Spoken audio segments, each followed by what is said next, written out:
The Art of War, by Sun Tzu. Chapter 2, Waging War.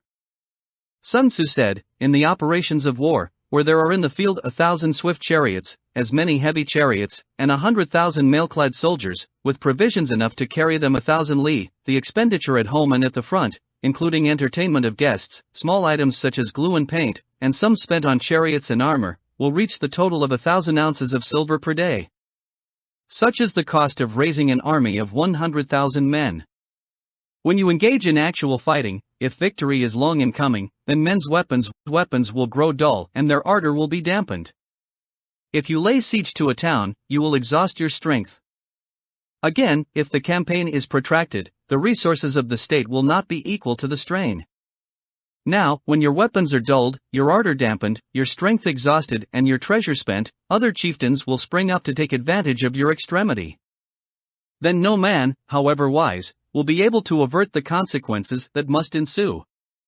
Thus, though we have heard of stupid haste in war, cleverness has never been seen associated with long delays. There is no instance of a country having benefited from prolonged warfare. It is only one who is thoroughly acquainted with the evils of war that can thoroughly understand the profitable way of carrying it on. The skillful soldier does not raise a second levy, neither are his supply wagons loaded more than twice. Bring war material with you from home, but forage on the enemy. Thus the army will have food enough for its needs. Poverty of the state exchequer causes an army to be maintained by contributions from a distance. Contributing to maintain an army at a distance causes the people to be impoverished. On the other hand, the proximity of an army causes prices to go up. And high prices cause the people's substance to be drained away. When their substance is drained away, the peasantry will be afflicted by heavy exactions. With this loss of substance and exhaustion of strength, the homes of the people will be stripped bare, and 3/10 of their income will be dissipated. While government expenses for broken chariots, worn-out horses, breastplates and helmets, bows and arrows, spears and shields, protective mantles, draft oxen and heavy wagons, will amount to 4/10 of its total revenue. Hence a wise general makes a point of foraging on the enemy.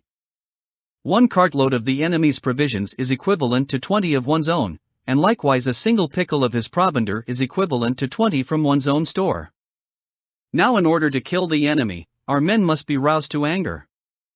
That there may be advantage from defeating the enemy, they must have their rewards. Therefore in chariot fighting, when 10 or more chariots have been taken, those should be rewarded who took the first. Our own flags should be substituted for those of the enemy, and the chariots mingled and used in conjunction with ours. The captured soldiers should be kindly treated and kept. This is called using the conquered foe to augment one's own strength. In war, then, let your great object be victory, not lengthy campaigns.